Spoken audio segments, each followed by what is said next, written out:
bendición de la palabra, yo no puedo disfrutar la vida cristiana. Entonces la vida cristiana se va a convertir en una carga, se convierte en un problema, se convierte en un obstáculo, ¿verdad? Y usted, en vez de disfrutar, lo que hace es hablar mal de Dios y de la palabra. Cuando yo no diezmo, estoy hablando mal de Dios, porque Dios me salió falseto, me salió falso a mí. Alábale si puede. Amén. Amén, amén. La vida cristiana, la presencia de Dios en nosotros tiende a dos cosas: crece y se multiplica. Aleluya. La presencia de Dios en nosotros debe de crecer cada día.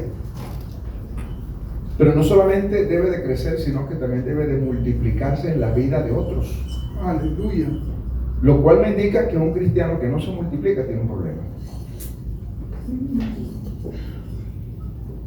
Ni siquiera en el pueblo de Israel las mujeres estériles tenían excusa, porque para Dios es el Dios de los imposibles. Aleluya. Amén, amén. Amén.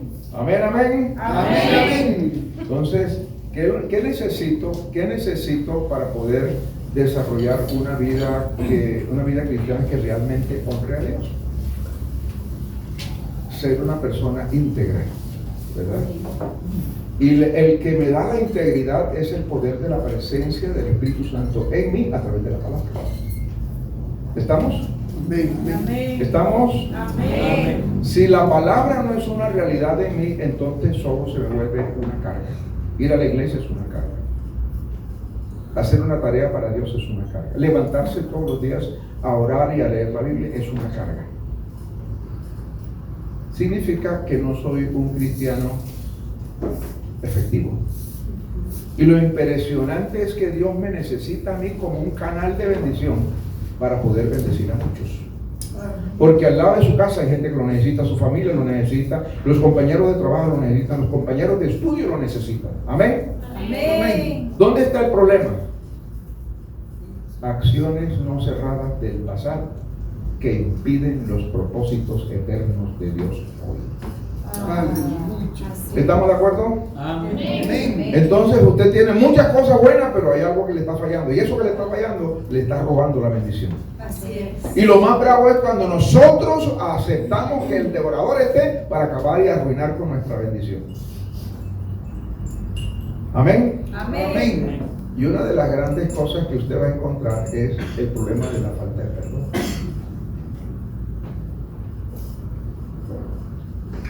Nacimos y posiblemente el papá o la mamá le hizo algo y usted guardó eso en su corazón. Proceso no cerrado. ¿Estamos? Amén. En el caminar un familiar hizo algo que a usted lo afectó.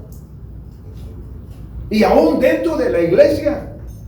Porque hay gente que está herida y como está herida, entonces roba la bendición en el corazón de otros. Y lo más terrible es cuando usted se presta para recibir las quejas de todo el mundo, convirtiéndose en el tarro basurero.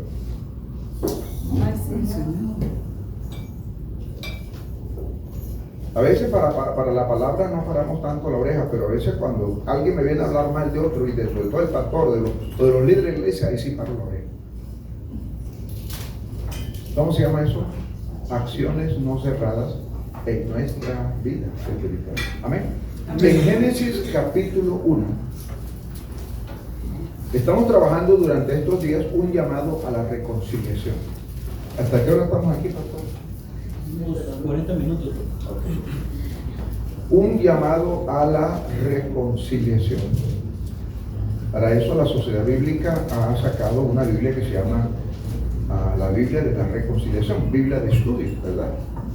Y esta Biblia de estudio tiene más de 500 notas, 5000 notas de estudio y tiene muchas herramientas, sobre todo talleres, personajes de la Biblia que precisamente hablan de la importancia de la reconciliación.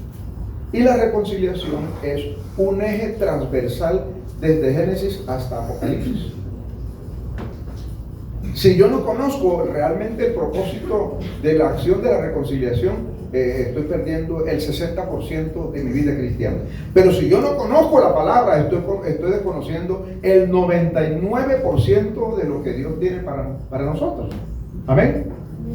Génesis capítulo 1, ¿lo tiene? Amén.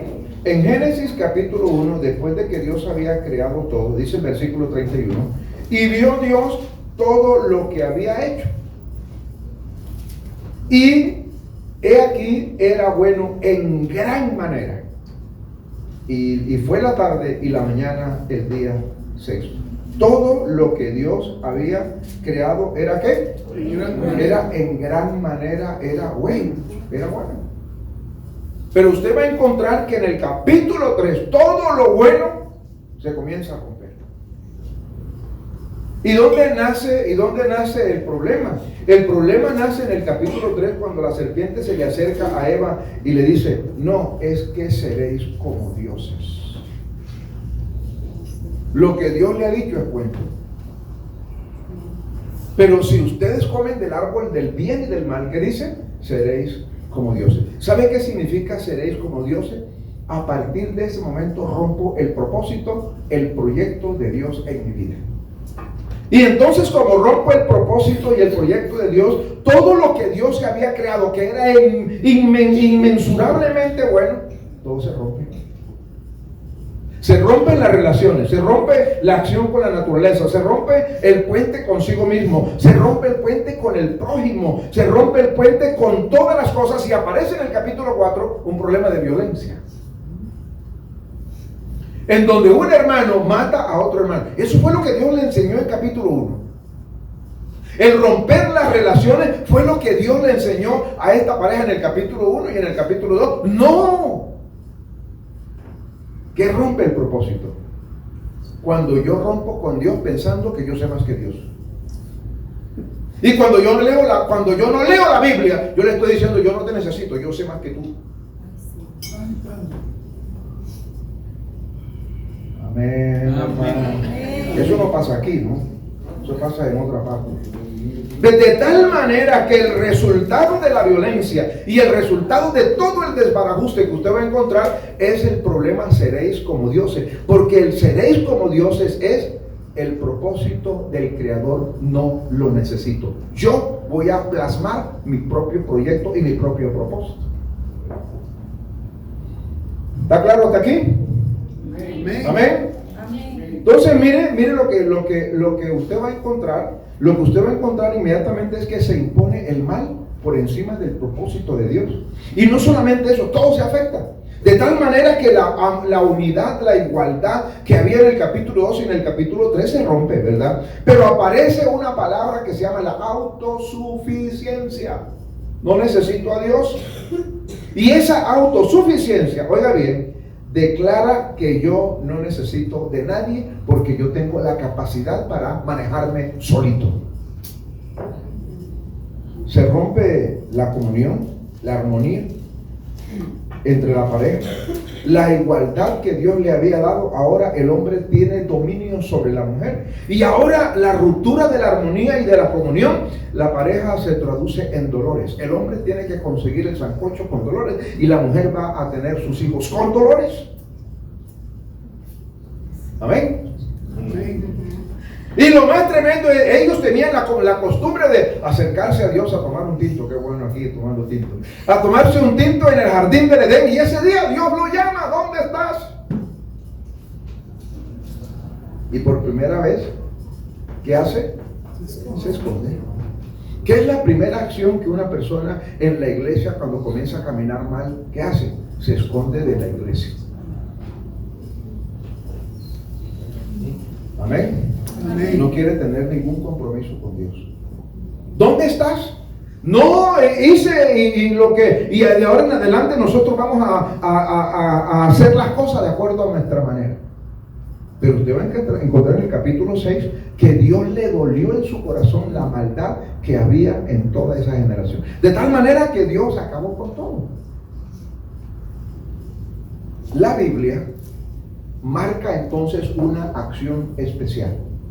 ¿Y por qué la Biblia va paralelo a la reconciliación? Porque la única manera para poder hablar Dios y comunicarse con el hombre, para poder restablecer, tiene que ser a través de una comunicación. De tal manera que cuando ellos se dan cuenta que han cometido un error, por primera vez se dan cuenta que están desnudos. Entonces miren lo que hace Dios.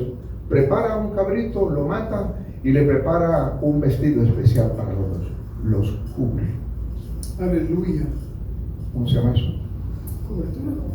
Se llama reconciliación. Reconciliación. Dios guardando a su creación, tratando de rehacer el proceso, aunque su corazón está torcido. ¿Qué es lo primero que hace Noé cuando se baja del barco? Un sacrificio. ¿Qué hacía la gente? ¿Qué hacía la gente para poder restablecer el proceso de una relación con Dios? Sacrificaban un becerro, porque el becerro o el animalito era tipología del Señor Jesús. ¿Se acuerda cuando Juan el Bautista vio a Jesús en Marcos? Dice: he aquí el Cordero de Dios que quita el pecado del mundo.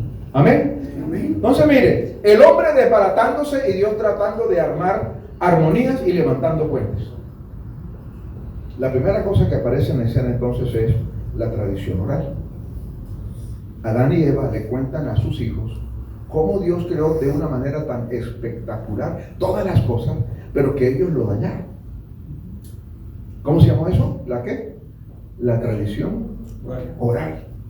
Pero luego más adelante Dios se da cuenta que el hombre lo que escucha por un oído le sale por el otro. Y entonces invita a Moisés al monte de Sinaí, oiga bien, y en el monte de Sinaí nace la primera sociedad bíblica, ¿verdad? Porque reciben un taller de 40 días, imagínense, aparece el departamento de producción de papel, así bote piedra, ¿verdad? Pero ahí está la imprenta. Sí. ¿Y cuál era la imprenta? El dedo de Dios.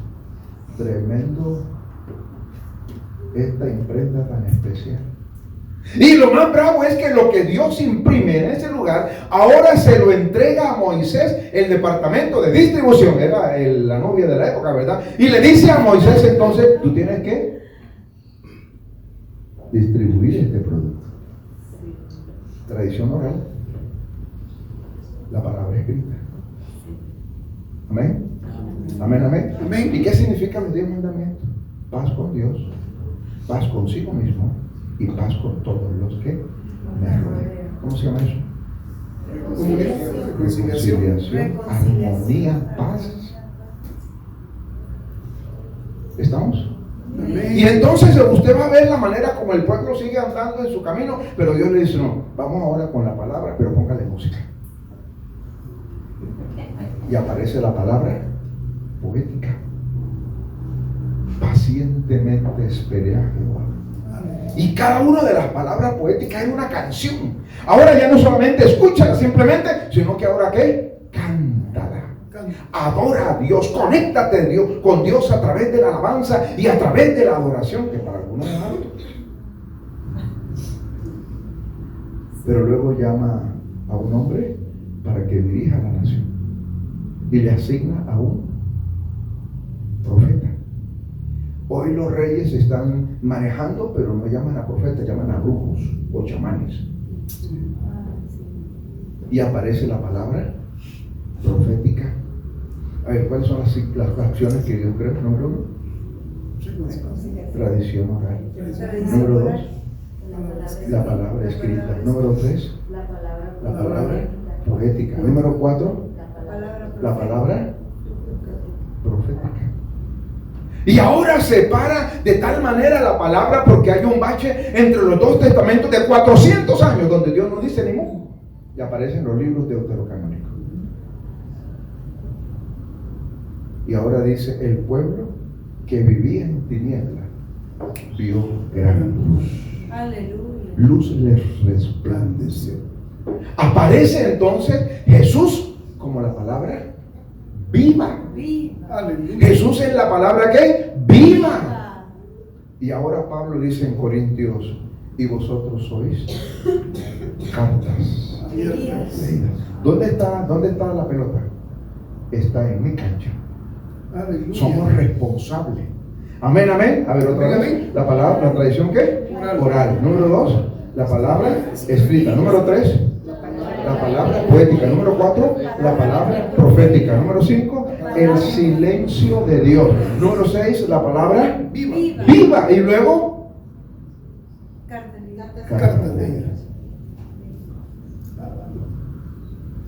hay cartas en blanco, cartas rotas, cartas desbaratadas, Ay, Dios mío. cartas ilegibles y cartas arrugadas. ¿Cuál de esas cartas es usted? Amén. Amén, amén. Amén, amén, amén. Amén. Esa, mire, la manera como Dios levanta una línea para decirle: aquí estoy, por favor, búsquenme, llámenme, estoy aquí para ayudarle. Yo soy el que los cubro, el que los sustento, el que los bendigo. Yo estoy aquí, mi fidelidad es una realidad para ustedes. Y entonces, en la misma tónica donde va la palabra, usted va a encontrar las acciones de reconciliación. Mató al animalito y los cubrió. ¿Cómo se llama eso? Reconciliación. Hay la mortandad de la gente en el tiempo de Noé, y ahora Dios los guarda a ellos en un barco, y él se baja, y cuando se le baja, ¿qué hace? Un altar. Un sacrificio. ¿Cómo se llama eso? Reconciliación. Reconciliación. Amén. Amén. Amén, amén. Amén. Pero lo más bravo es en Génesis capítulo 12. En Génesis capítulo 12 nace una nueva acción de esperanza y de reconciliación. Y la razón por la cual nace en el capítulo 12 una acción de esperanza y de reconciliación es porque Dios toma la decisión de llamar un hombre a una mujer para poder restablecer el propósito. ¿Qué quería hacer Dios con eso? Entablar una acción de paz con el hombre, tratar de que se desarrollara de una manera espectacular y que pudiese lograr para cumplir el propósito. Entonces se encontró Abraham en el camino y le dice a Abrahamcito: ven conmigo. Y la manera como lo declara en el capítulo 12, dice el versículo 2: haré de ti una Gran nación. una nación grande. ¿Eso era posible? Amén. No era posible. No. Estaban viejos, 75 años, y no habían tenido muchachos cuando jóvenes, menos ahora. A los 75 años la gente está pensando: oye, para el ministerio de los gladiadores. ¿Sabe qué es eso, no? En el cementerio siembran muchos jardines encima donde han colocado la persona que enterraron. Entonces hay una expresión que dice: no, yo estoy para chupar gladiador. Hermano, Dios lo quiere usar, no importa la edad que tenga, hasta el último instante de su vida, usted es canal de bendición en este mundo. Amén, amén. Imagínense, no, ya estoy para chupar gladiador. No, ¿cuál? Y lo más bravo es que tiene que esperar 25 años. Pero Dios le dijo: haré de ti ¿qué? Una nación grande. Y te bendeciré y te engrandeceré. Y luego le dice: y serás bendición. Al que te bendiga maldeciré, pero en ti serán benditas. Versículo 3: todas las familias de la tierra. Oiga, desde Génesis capítulo 12, Dios tiene proyecto para mí. Dígalo: Dios tiene proyecto para mí. Dios tiene propósito para mí. No para que sea uno más del montón. No, no, no. Sino para que tome ¿qué? Una posición ¿qué? Correcta. Amén. Amén, hermanos. Amén, hermanos. Amén, amén. Pero Abraham tenía un secreto. El versículo 7: a tu descendencia daré esta tierra, y edificó allí ¿qué? Un altar. Entonces miren, cómo el proyecto de Dios va encaminado no solamente de acuerdo a lo que yo creo, sino que en el altar se convierte una cita especial con Dios, donde Dios comenta, le habla, le ayuda para que él pueda entender realmente el propósito de Dios para su vida. Altar, lugar de encuentro, una cita especial con Dios.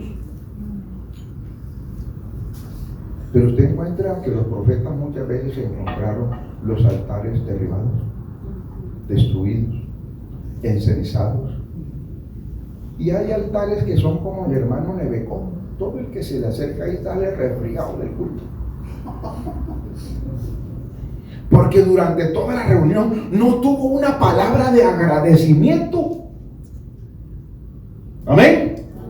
Abraham no tenía la Biblia de reconciliación, no tenía la Biblia, no tenía nada escrito, pero tenía un corazón dispuesto, porque sabía que si tiene vida, tiene que cumplir con un propósito y un proyecto de parte de Dios.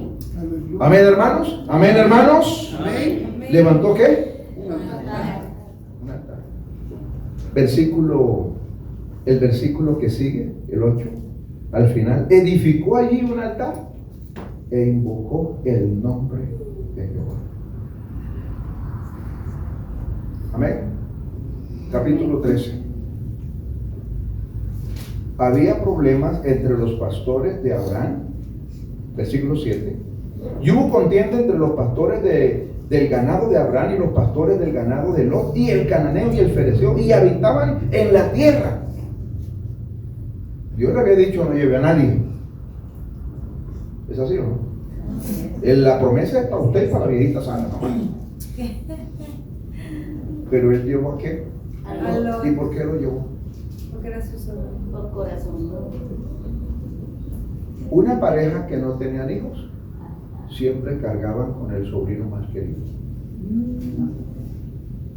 Por si acaso un problema, alguno de los dos viejos quedan protegidos. Pero Dios le había dicho: deja tu descendencia. ¿Te acuerdas? Y él siguió con la tradición. Las vacas crecieron, las ovejas crecieron, y ahora había problema entre los pastores. Entonces Abraham en el capítulo 13, versículo 8 dice: no haya más altercado entre nosotros dos. ¿Cómo se llama eso? Reconciliación. Abraham leyó la Biblia de la reconciliación.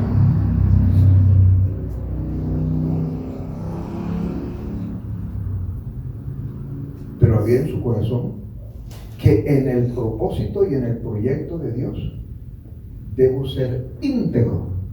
Y la integridad significa paz con todos. Lo pisoteó, bendícelo. Bienaventurados los pacificadores, porque de ellos ¿qué? Es el reino de los cielos. Amén. Y lo más bravo es cuando lo lleva fuera de la carpa y le dice: venga, mijo, hay problemas, yo sé que hay problemas, pero ¿sabe qué? Partamos cobija. Aleluya. Abraham tenía toda la autoridad de: hágame el favor y se va para el peladero. Pero no, mire, en el propósito de Dios, Dios dirige. Y entonces le dice a Lot: hágame el favor, mire, pues tiene esta vía, que es la ribera del río, y aquí está un peladero. ¿Cuál de los dos quiere? Dijo: no, papá, en el peladero se muere hasta los resfriados, se muere. ¿Cogió qué? Lo mejor. La ribera del río. Donde hay agua, siempre hay vida. ¿Estamos? Amén. Y nosotros siempre estamos pensando no en el peladero, sino donde lo que más me conviene. Es mejor estar en el lugar donde Dios me cogió y me puso, y no en el lugar donde yo estoy, donde yo quiero. Porque cuando yo quiero estar en el lugar donde yo quiero, seré un obstáculo y un problema a toda la gente. Pero cuando yo estoy en el lugar donde Dios me escogió, así sea un desierto, se convertirá en un jardín de rosas. ¿Cuánto lo creen? ¿Cuánto lo creen? Y bueno, papá, háganle. ¿A dónde terminó? ¿Dónde terminó? Sodoma. Sodoma y Gomorra. ¿Qué lo llevó allá? La ambición. ¿Qué pasó con Sodoma y Gomorra? Se acabó todo. Y el hombre ha montado los mejores almacenes, las grandes cadenas de almacén. Lo perdió todo. Hasta la mujer aprendió. Sí. Sí. Amén, hermanos. Amén. ¿Cómo se llama ese proceso? Reconciliación. Reconciliación. Pero ¿sabe qué es lo que declara el proceso de la reconciliación? Perder es ganar. Era más importante la relación Con Dios. con Dios y con mi hermano que estar en pelea con todos los demás. Amén, hermanos. Amén. Dígale al vecino, esto está bueno, mi hermano. Está bien. Está bueno. Entonces, sí, qué tremendo. Abraham no sabe más de Lot, pero que él cogió por el lugar opuesto. Estando en el capítulo 14, le llegó la noticia a Abraham. ¿Sabe cuál fue la noticia que le llegó? Lo secuestró la guerrilla. Capítulo 14 dice así, amén. Amén, amén. Habla de Abraham liberta a quién. Cuando él se da cuenta de que Lot está secuestrado, le hubiese podido decir, eso es lo que él merece sin vergüenza. Se lo merecía. Siento que a veces somos así.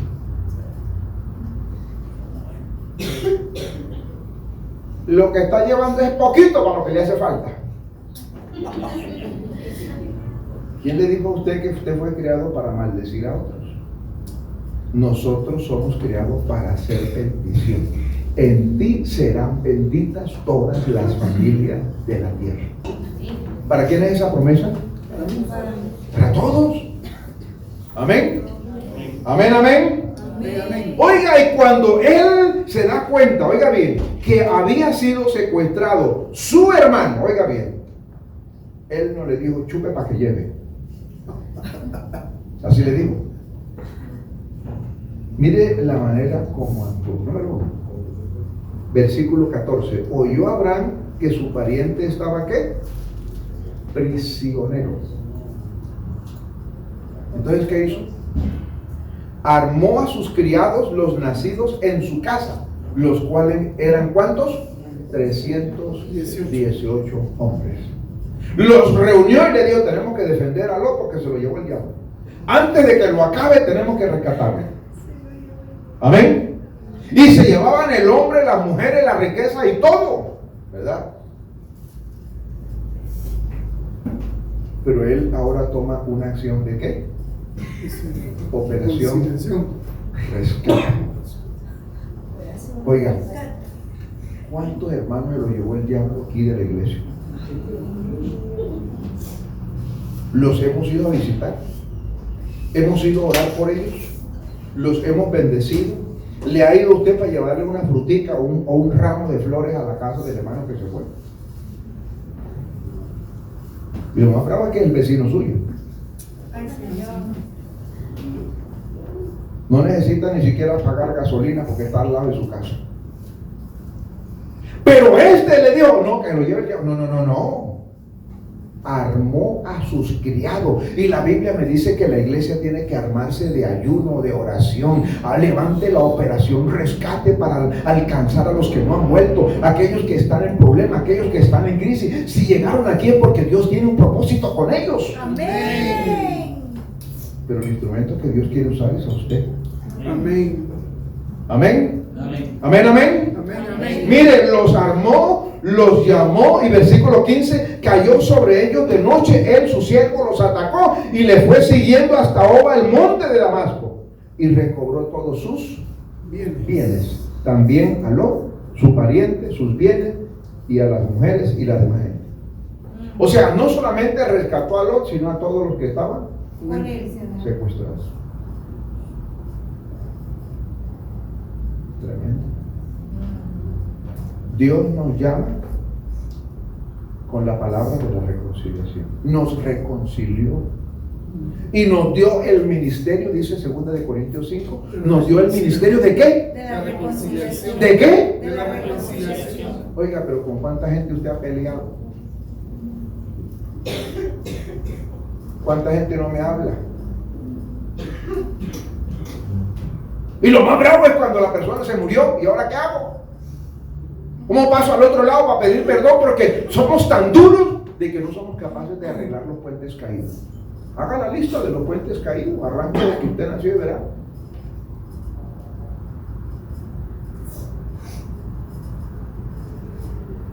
Amén. Amén. Nos llamó y nos puso como embajadores.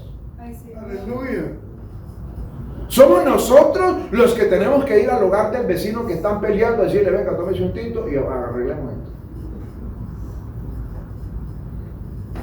Y lo más bravo es, no, yo no le he hecho nada. El problema es de él porque él fue el que me trató mal. Usted se le olvida cuando el Señor Jesucristo en Mateo capítulo 5, ¿te acuerdas? Mateo capítulo 5. En Mateo capítulo 5 está el Sermón del Monte, la escuelita bíblica de Jesús.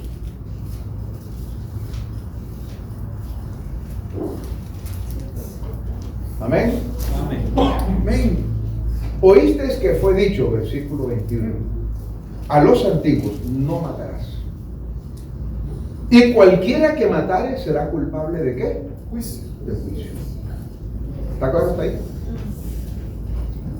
Pero yo os digo que cualquiera que se enoja contra su hermano, ¿qué dice? ¿Será culpable de qué? En el Antiguo Testamento, ¿a quién llevaban a juicio? Al que había matado. Pero ahora el que se enoja con el hermano, ¿qué dice? ¿Es culpable de qué? De juicio. De juicio. Y cualquiera que diga necio a su hermano, ¿es culpable de qué? Ante el concilio. Y la ñapa. Y cualquiera que le diga fatuo, quedará expuesto al infierno de fuego.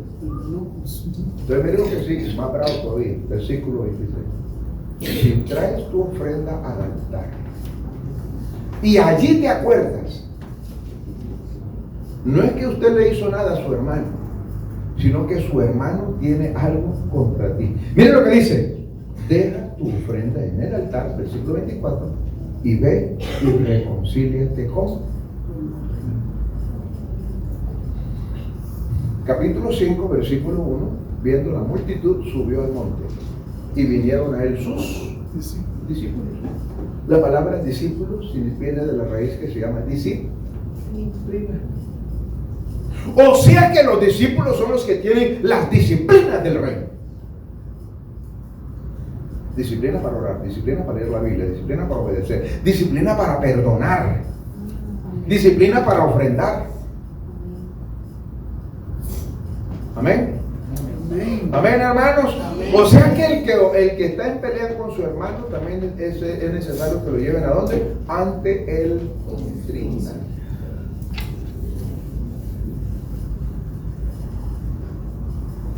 Deja tu ofrenda en el altar y ve. O sea, lo más importante no es mi ofrenda, ¿qué es lo más importante?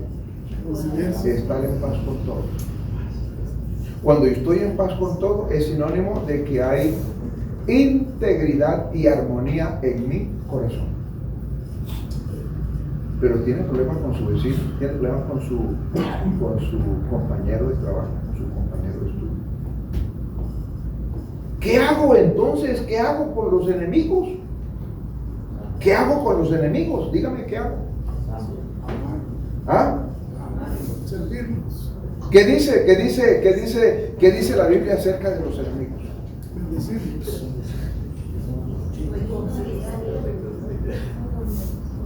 Versículo 43 del capítulo 5. Oíste que fue dicho: amarás a tu prójimo y aborrecerás a tu enemigo. Eso era la ley, ¿no? ¿Amar a quién? Al prójimo. ¿Y qué se hacía con el enemigo? Aborrecerlo. Eso es lo que pasaba en la ley. Pero el versículo 44 aparece con una frase impresionante. Pero yo os digo. ¿Qué yo os digo? Amad a vuestros enemigos. Bendecid a los que os maldicen. Haced bien a los que os ultrajan, aborrecen. Y orad por lo que os ultrajan, para que seáis hijos de vuestro Padre que está en los cielos, que hace salir su sol sobre buenos y malos, y hace llover sobre justos e injustos. Si amáis a los que os aman, ¿qué recompensa? Amén. Amén. Amén, hermanos. Amén. ¿Está claro? Amén.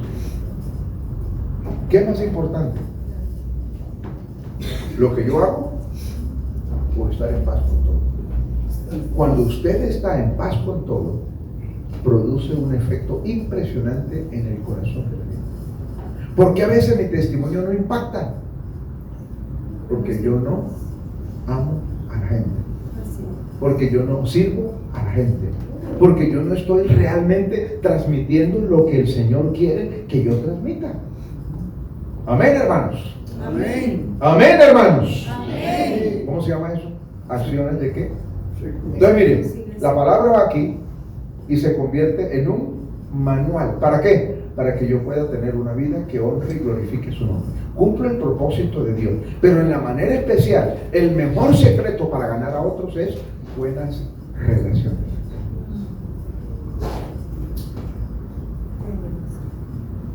Yo he sido pastor y a más de uno se le dio una plata y nunca más volvió. Se perdió la plata y se perdió. Lo más bravo cuando en la iglesia los unos se prestan a los otros y uno no se da cuenta. Y de pronto ve el chicharrón que se formó y va a buscar, ahí está el lío. Amén, hermanos. Amén. Dígale, eso está bueno, mi hermano. ¿Cómo va? ¿Cómo? Yo le dije, yo estoy aquí hablando, ahí está haciendo la lista, ¿verdad? Oiga, lo más bravo es cuando uno se encuentra gente que dice, tuve problemas con mi papá y mi mamá, pero ya son viejos. Y nunca arreglé con ellos las dificultades. Amén. Acuérdense lo que dice Primera de Juan.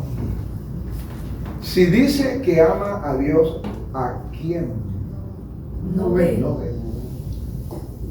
¿Cómo es que aborreces a su hermano? ¿A quien usted ve? Primera de Juan dice, el que aborrece a su hermano es un homicida. Bravo, ¿sí o no? Sí. Amén, hermanos. Amén. Amén, hermanos. Amén. Se me está acabando el tiempo.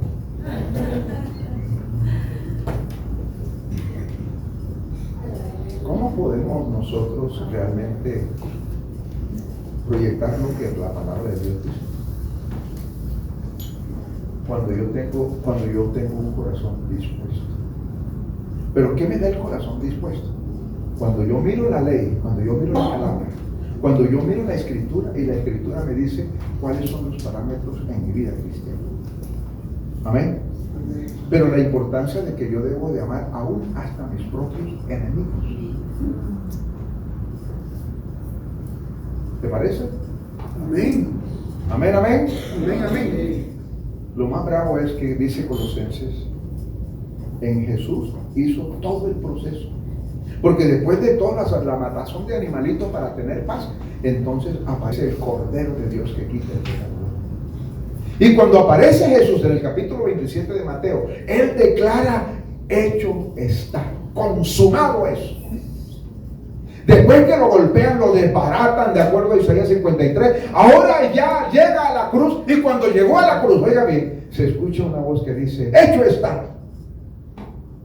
Era la expresión que declaraba el gladiador cuando había peleado con su contendor y lo venció, le puso el pie derecho en el pecho y levantaba la mano diciendo, Satrusai, la victoria es mía.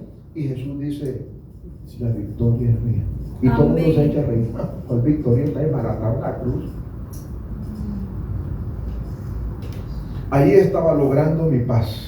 Él estaba logrando mi salvación. Él estaba logrando mi sanidad. Él estaba logrando mi liberación. Amén. Él pagó mi deuda. Él pagó la hipoteca que yo debía desde los tiempos antiguos. todo. ¿Sabe por qué lo pagó? Porque Él reconcilió el cielo con la tierra. Todas las cosas las reconcilió. ¿Y cómo es que reconcilió todo y nosotros andamos desbaratados en un proyecto totalmente diferente?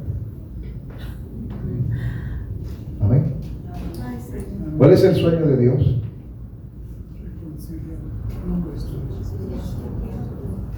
Bereshit bara. En el principio creó Dios todas las cosas.